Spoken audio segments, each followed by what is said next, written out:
Walter Russell Mead, thank you so much for taking the time to join me today. It's great to see you again. It's been a while. We have had some great conversations over the years, and it's good to have the time to sit down with you again, particularly at a moment when there are so many key foreign policy questions that are before us. Let me just begin with your perspective on the president's current Middle Eastern trip, what he aims to achieve, and the context for it, I think is pretty well known. But do you have sort of your own take on what he's going to be able realistically to come back with? You know, it's an interesting question. I would say so far, it looks as if, his problem is that he is having, in a sense, to reverse his Middle East policy of the first few months of the administration, which was kind of very cold shoulder to Saudi Arabia, get Iran back in the JCPOA, just try to keep Israel quiet and out of the way while you push forward on the JCPOA. That's not working anymore. He needs the Saudis. The Iranians don't seem to be that enchanted with re-entering the JCPOA. They're now closer to a breakout than ever. So he's going in a tough position, and what he's been doing isn't working. But what he's been doing is incredibly popular in his party. Mm-hmm. You know, it's interesting to see the dynamics at play here when it comes to the relationship with Saudi Arabia. Obviously, that was an area where there was a lot of criticism directed at former President Trump when his approach was so invested in getting the Saudis to have a good, relationship with America. What do you think of as the path forward as it relates to Saudi Arabia, given that as a candidate, certainly Joe Biden was so vociferous in terms of, even saying he wanted to make them a pariah? Yeah. Well, the U.S.-Saudi relationship is one of the most difficult relationships in the world, in the sense that you can't really talk about we have the same values. And oil is, while it's the anchor of the relationship in many ways, we don't always see eye to eye about oil. So, over the years, the deal kind of became that the U.S. would protect Saudi Arabia from external threats. And Saudi Arabia, even after OPEC, would try to keep oil prices rational. That wouldn't mean they wouldn't try to jack them up when they could. But Saudi Arabia has a lot of oil, plans to produce oil for a very long time. So unlike some of these countries, just want to sell their oil for the highest price they can get as fast as they can get, the Saudis want to keep the oil market alive for the long term. So U.S. protection, Saudi sort of common sense about oil pricing, those were the fundamentals of the relationship. I think with the Greens having so much power in the Democratic Party right now, that whole question of are the U.S. and Saudi Arabia thinking about a long-term oil market is up for grabs. The Saudis look at the Americans and think they're trying to get to zero emissions under the Democrats as quickly as possible. They're going to be out to break the oil market. Well, wait a minute.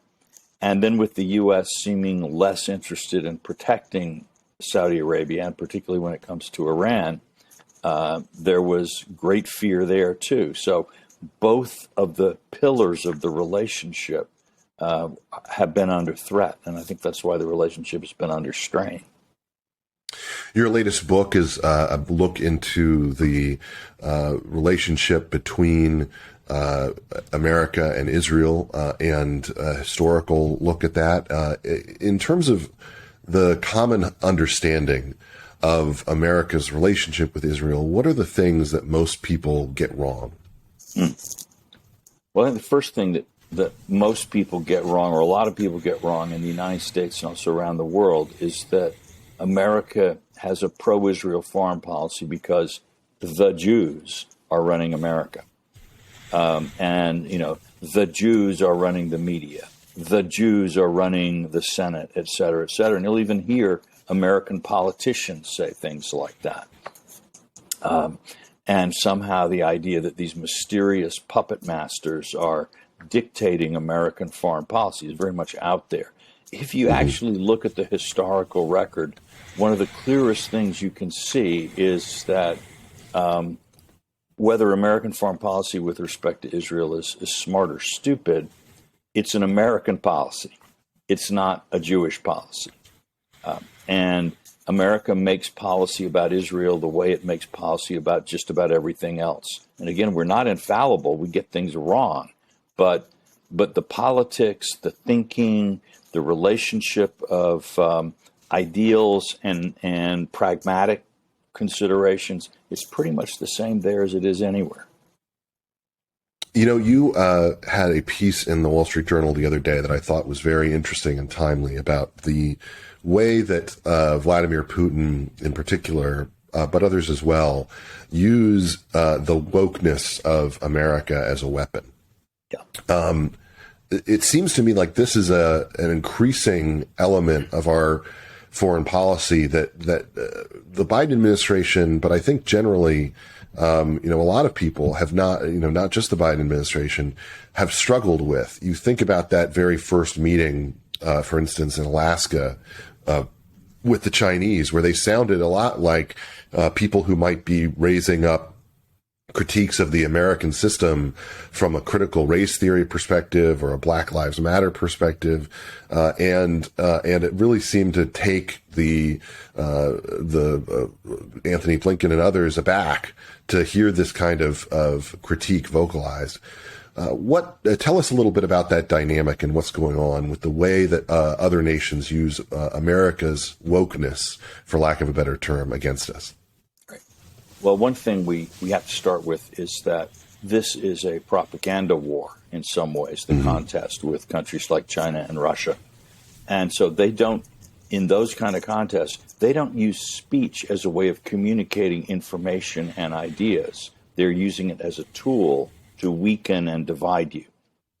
And so what you will often see is, Putin doesn't care whether the right wing goes crazy in the United States or whether the left wing goes crazy. In fact, what his ideal situation is for us to just hate each other more every day and be more divided. If you can get Black Lives Matter going and stir up a big issue that way, and then you can get, some people carrying tiki torches or something in Charlottesville, Virginia. Putin is just happy. Xi Jinping is just happy. They're not for one side or for the other. They're against us all. And that's part of, they're against American power. They want to break American power. And so when, and that means that you can have these problems. I mean, under Trump, they were certainly willing to exploit American divisions and so on. And now under Biden, it's the same, same game, maybe different situation. But the real problem now for Democrats, and we could talk if we wanted about Republican problems, but to talk about Democratic problems, is that they have a kind of a vision of foreign policy where it's really directly related to our values. And promoting our values is what it's all about. Well, if our values, during the Cold War, our values were kind of, sort of church and family, church, synagogue, or religious denomination of your choice, and family, as traditionally understood. Well, what if our values now are LGBTQ, et cetera, changing, our values are this week, but now we've got another letter in the alphabet or another symbol to add on to this. We're constantly changing to ourselves what are our values. So 10 years ago, Americans weren't running around telling the world that trans rights is a major human rights issue. Well, now we are. Well, what we'll be telling them 5 years from now, 10 years from now, who knows? I don't think, sort of progressive activists really know what in 5 or 10 years they'll be telling us is the hot new civil right. So that's a problem because, again, the idea that your values are going to be defined as what European and American elites and their supporters back. And that then the goal of American foreign policy is to advance this agenda globally. Well, that means that you're going to get toasted if you go to the Brussels Forum, and everybody's going to love you at the G7. But the people outside the G7 in Asia, in Africa, in South America are not necessarily going to feel that way. So we're linking our foreign policy to a very narrow and historically specific understanding of what values and rights are, and in a way that globally is really very much a minority position. That may not be as smart as some people think it is. Mm-hmm. Well, it does create very odd situations, seeing the pride flag, for instance, flying, at the Vatican, is not the kind of thing that you necessarily want when it comes to projecting, or that what I think most Americans think of as projecting American values. Talk to me about how that's going to play out in the long term. If this is, the foreign policy approach of the Democratic coalition going forward, is that going to run into a wall at some point? How does that play out? Well, it's going to bite us in two ways. The first way it's going to bite us is actually at home, because this agenda is controversial here. Mm-hmm. I mean, we see very large majorities of Americans now support gay marriage, so parts of it are not as controversial as other parts of it. But abortion on demand is much more controversial. Trans rights, particularly as some people want to define them in terms of whether it's athletic competition or surgery for teenagers, whatever, very controversial. So if we're telling the American public that our foreign policy is going to be to globally promote values that you don't think are your values, you're saying, if you disagree with me on abortion, you're going to hate my whole foreign policy. Mm-hmm. And you actually need, when you think about foreign policy, you want to try to unite as broad a coalition. One of our biggest problems globally right now is, if you think about, we elected Bush, George W. Bush, then Obama, then Trump, then Biden. Our foreign policy changes so much every 4 to 8 years. The other countries don't know where we'll stand in 2025. And if you're thinking about the security of your country from your enemies, you need to know you need to understand a bit more about where America is going if you're going to rely on us or deal with us. Mm-hmm. So linking aggressively our foreign policy to these sets of values weakens the political support for foreign policy at home and magnifies this growing weakness that we have overseas as the result of our divisions. That's one side of it. But then on the other, as we've said, other countries, a lot of people in other countries don't like let's take gay rights. I mean, there are countries in Africa that mandate a death penalty for homosexuality. And it's not very often enforced. Some countries like Iran, it is. Well, I think it's a terrible idea as a matter of law and policy. Whatever your views on gay rights might be, the death penalty is probably way beyond what anybody in America would think was a good idea. But to make that, and so I don't object to letting people know that in America we think this is bad. Mm-hmm. But at the same time, if we're going to sort of say, well, we're not going to help your school literacy program, or we're going to cut our support for you in some ways because we disagree about this, well, it means that politicians overseas have a harder time cooperating with us because their voters are looking at them and saying, well, what are you doing?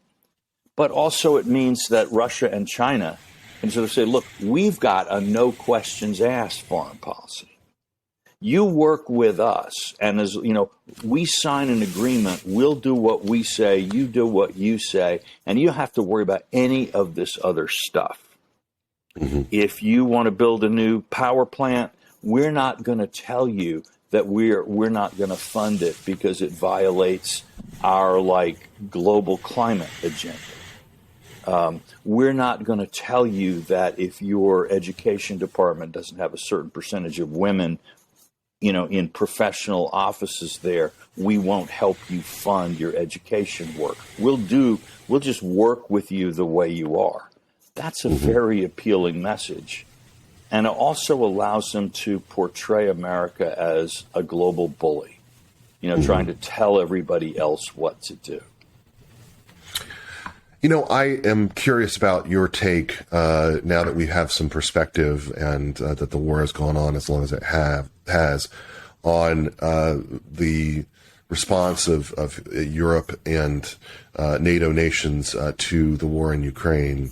Tell me a little bit about what you think about their approach, what they might have done differently if they could look back and sort of reassess what decisions were made, and how you think it's going to play out going forward.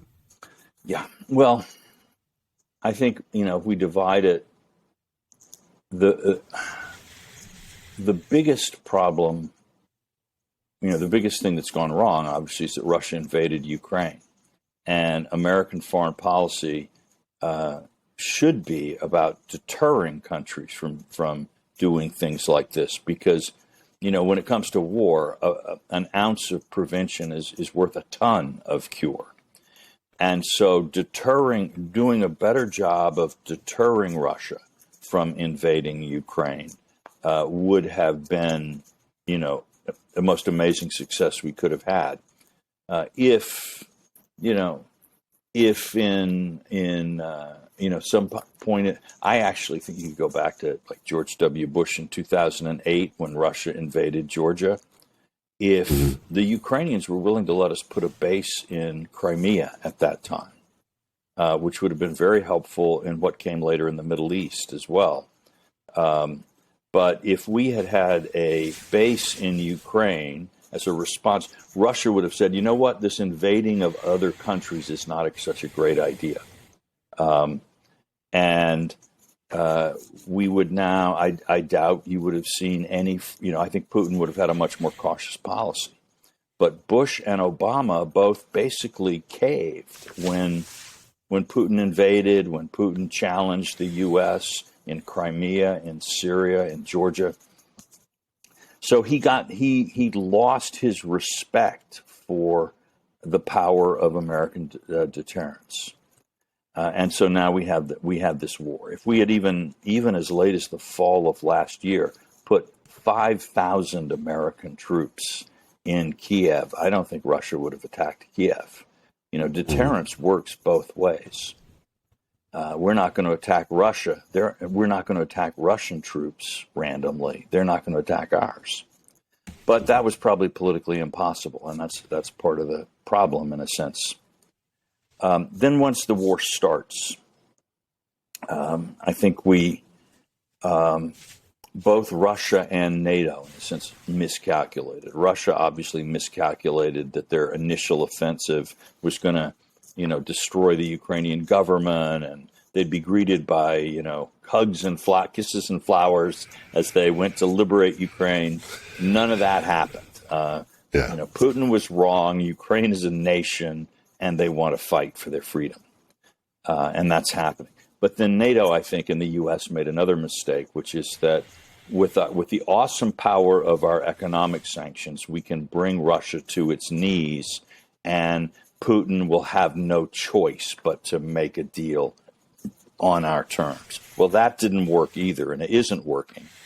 And in fact, it's now the West that is more worried about what Putin will do in economics, if he'll cut off the gas to Europe, stuff like that, than Putin is worried about our sanctions.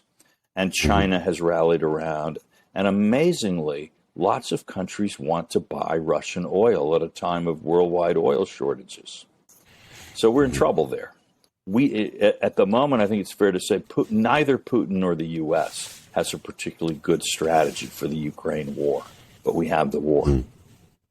Talk to me about the... Sorry. No, go ahead. I'll just... Our biggest problem is that Ukraine needs, something like $9 to $12 billion a month to stay afloat. If you include its economic support for the budget, because they've got a war, their tax collections are down, their economy's taking a hit, they can't export anything, so they can't earn any money. But you can't close the schools because you have a war, you can't close hospitals. So they got to keep the country running, and they have to fight a war. Their revenue is less, their costs are more. Where's that coming from? And if it really is like $9 to $12 billion a year, and I've seen a month, and I've seen those estimates, that's more than $100 billion a year. I'm not sure that Europe or the U.S. is going to keep writing those checks. Are you concerned about a global food shortage as a consequence of this? Yes. I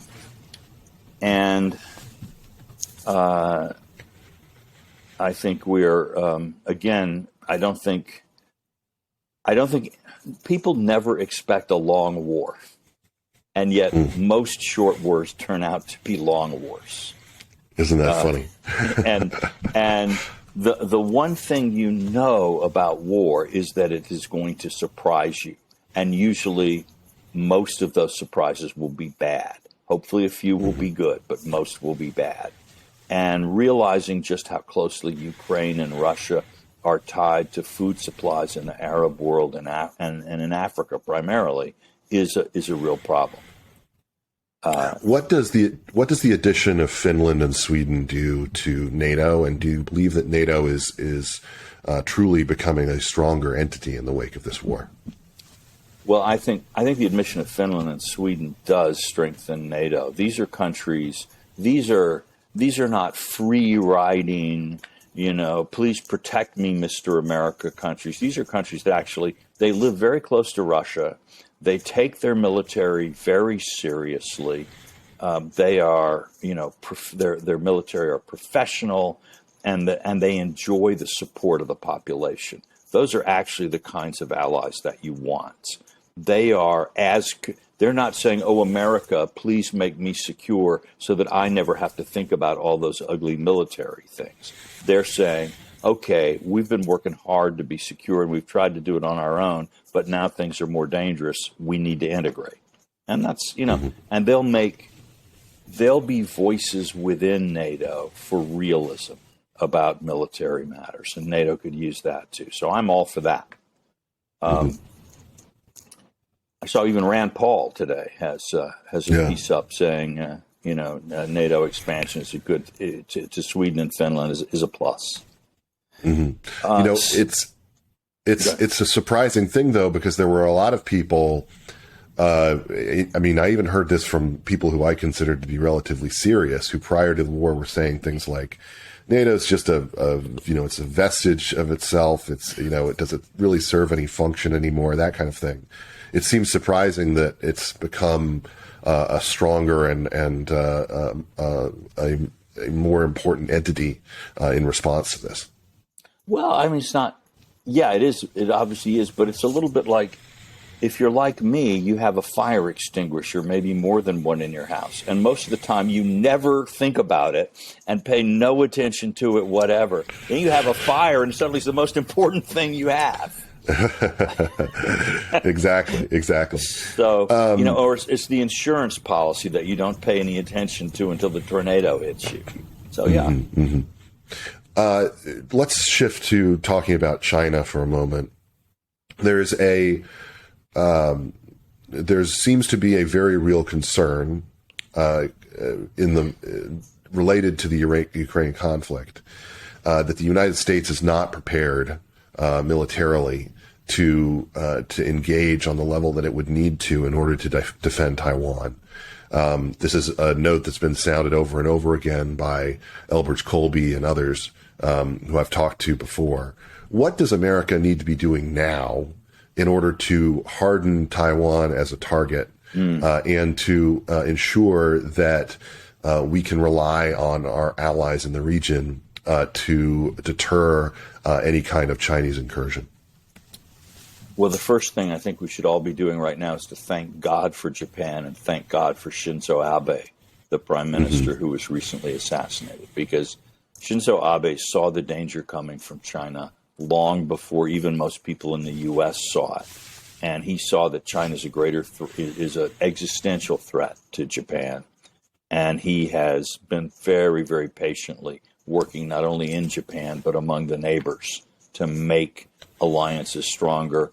And Japan has now started to say some things that for Japan are astonishing, about it. It can't be indifferent to what happens in Taiwan, and that I think they may end up rewriting their constitution to allow them to take a more active role in there. So, and Japan is key. Without Japan, we really don't have an Asia policy. So this is really good. Now, we have, however, over the last 12 years, this country has kind of sat on its hands and watched Chinese power grow in the South China Sea. It's almost like England and France in the 1930s watching Germany and Japan get stronger and stronger and not doing anything about it. And then suddenly, suddenly you're faced with this really horrible problem that you're not ready for.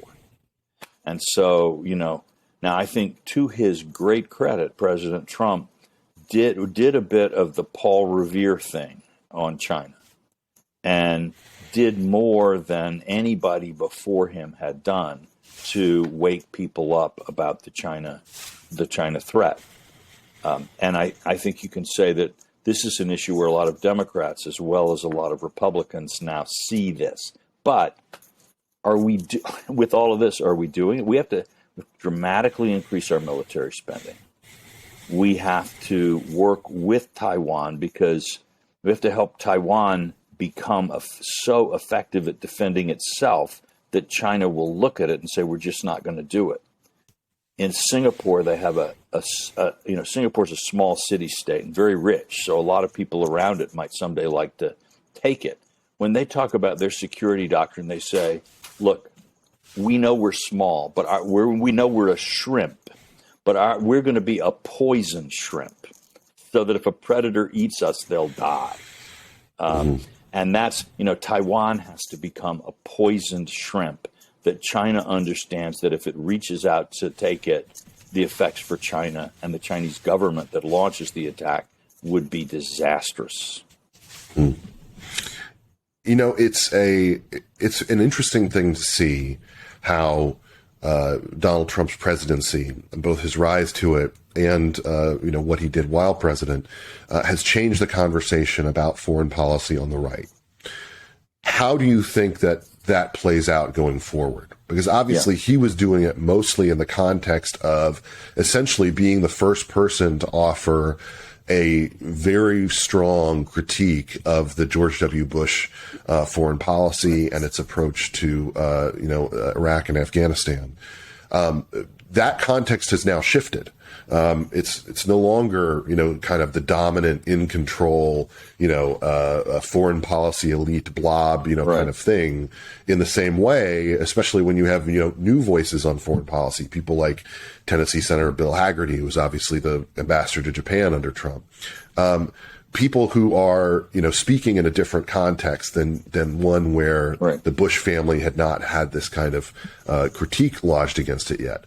So how does that play out going forward for the future generation of the rising generation of Republican leaders, which is set for what is likely to be a major wave election this November? Yeah, look, I think a lot of Republicans, particularly Republicans who before the Trump era were kind of on the margin of Republican politics when the establishment was more secure, they came into office or came into politics with a profound and really justified in many, many ways critique of the failure of, as you say, Bush-era foreign policy. And with these assumptions that somehow it was America's job to enforce democracy by the sword if necessary, when, the kind of some of the more radical forms of neoconservative thinking. And without that critique and without, I think, Trump's success, I don't think that establishment would have been very quick to question their own assumptions. But so people came in, as you often do, you start out at the opposite of what you're against. So you guys wanted universal American global engagement and said our values and interests were exactly the same. That's George Bush's second inaugural. Okay, we say America has, our values and our interests are completely different, and also America should be as little engaged in the world as humanly possible, right? We're just going to be the opposite people. But what's changing that, I think, and I think it is changing, is the more you look at what's going on in China and Russia today, and Iran for that matter, the less you can really, the harder it is to get to say, you know what, who cares? Who cares? Because these people, again, if you listen sometimes to President Biden, these people are just against our values, and President Biden's values don't always resonate widely among Republicans, but they want to break us. Mm-hmm. They want, they think, we need to be less powerful. They want to be in charge, and they want to use their power to undermine our national security and to undermine our economic prosperity. So I think what you're seeing, again, and it's the same thing you saw in the 1940s, most Americans starting out, who cares about Hitler? Who cares about Japan? But after a while, more and more people said, wait a minute. This direction is not good for us. Same with the Soviet Union. After 1945, a lot of Americans said, who cares about the Soviet Union? Who cares about Stalin? That changed as a result of threat. So I think threat perception, which Donald Trump was always very focused on threat perception, is complicating the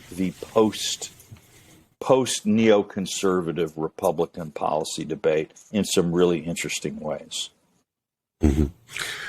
Let's go out on this. We've seen certainly a rise in populism around the world over the past several years. But when you look at what's playing out, both with Biden beating Trump, with Boris Johnson exiting the stage, with some of the dynamics that you see going on in other parts of Europe, is populism kind of taking a back seat now? Are the populists failing, or is there something else going on there? Look, I think populism generally emerges as a voice saying, no, stop it. Mm-hmm. And I think in America in 2016, a lot of people voted for Trump, not because they actually liked Trump or everything about him, but it's like you're a passenger on a train and you see your train is headed toward a bridge and the bridge is washed out. You pull the emergency stop to stop the train, not because this is where you want your journey to end, but this has to stop. We're going in the wrong direction. And I think populism has been very effective at making that point. But then you have to go from there to, okay, well, what are we trying to do? How are you going to govern? What do we actually want to accomplish? And also, it's not enough to be against something to change something. You have to know how to work government, and you have to know how to work diplomacy, all of these things. Even if all you want to do is get to purely populist goals, you have to have a lot of techniques that populism doesn't teach you how to do. So I think we're now in a place of trying to figure out what the agenda should be. I think the establishments, by the way, are still very weak. I look at Macron's situation in France, where and the same in the U.S. If you put the Bernie Sanders vote together with the Trump vote, a pretty significant majority of Americans are against the establishment consensus that was running things up until 2016. But the populists don't agree among themselves on what they want. Mm-hmm. So that's, it's interesting to, so I think the next stage needs to be people who know how to get things done. And also, again, people who know how to deal with these international threats, because they're real. These are not made up. They're actual. If China were to take Taiwan, China would dominate Asia in a way that for 200 years, even when all we had was sailing ships, Americans were convinced that letting any single country dominate Asia, that gives that country control over our economic future and endangers our security. So it's a tough world out there. Thank you so much, Walter Russell Mead, for being so generous and joining us today. It's great to talk.